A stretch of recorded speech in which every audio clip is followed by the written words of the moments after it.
Chapter 1, A Boy with Big Dreams.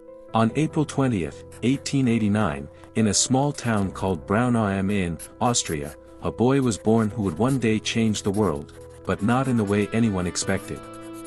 His name was Adolf, a thin and sensitive child growing up in a tense household. His father, Alois Hitler, was a strict and serious man who wanted his son to become a government official like himself.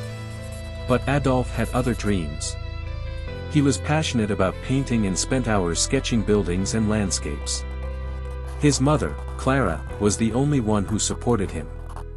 One day, when his father forced him to attend a technical school, Adolf angrily declared, "I will not become an engineer. I am an artist." But his father merely laughed in mockery. A few years later, when Alois suddenly passed away, Adolf felt liberated. There was no one left to force him to change his path.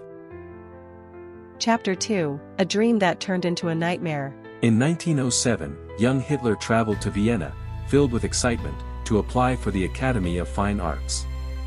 The day he received the results, his heart pounded. But as he opened the envelope, tears welled up in his eyes. He had been rejected.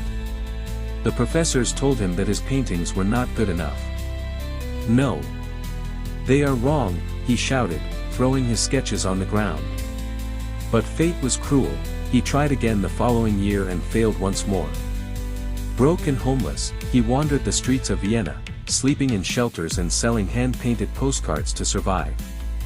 It was during this time that he started reading nationalist and anti-Semitic literature, slowly convincing himself that Jews and corrupt politicians were to blame for his misery. Chapter 3, The Fire of War. In 1914, when World War I began, Hitler eagerly volunteered for the German army. He loved the discipline and believed that war would restore Germany's former glory. During one battle, an explosion near him left him temporarily blind. While recovering in the hospital, he heard the devastating news: Germany had surrendered. Tears streamed down his face. How is this possible? We were winning. He was convinced that traitors from within had caused Germany's downfall. From that moment, he vowed to save his country. Chapter 4, The Rise of a Dictator.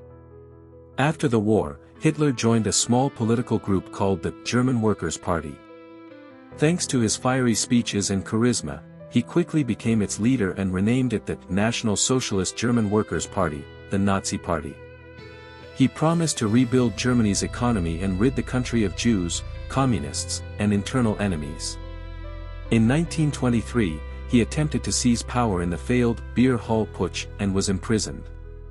While in jail, he wrote Mein Kampf, My Struggle, a book outlining his vision for Germany's future.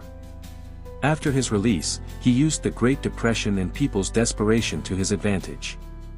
By 1933, Hitler became Chancellor of Germany and soon took complete control. He abolished personal freedoms, silenced opposition, and turned Germany into a dictatorship.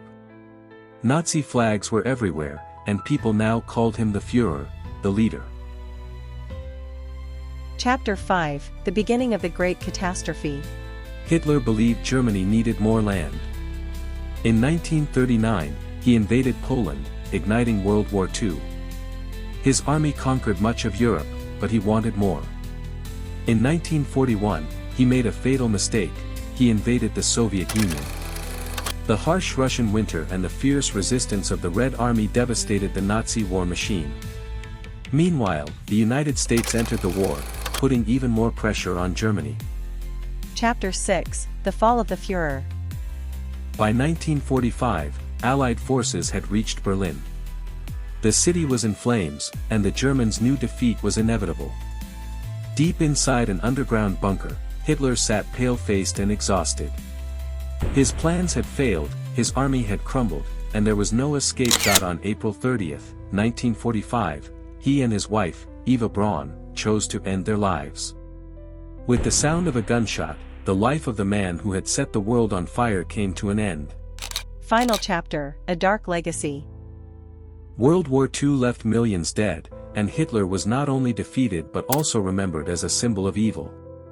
His story serves as a warning of how a single man, fueled by anger, desperation, and propaganda, can lead a nation into destruction.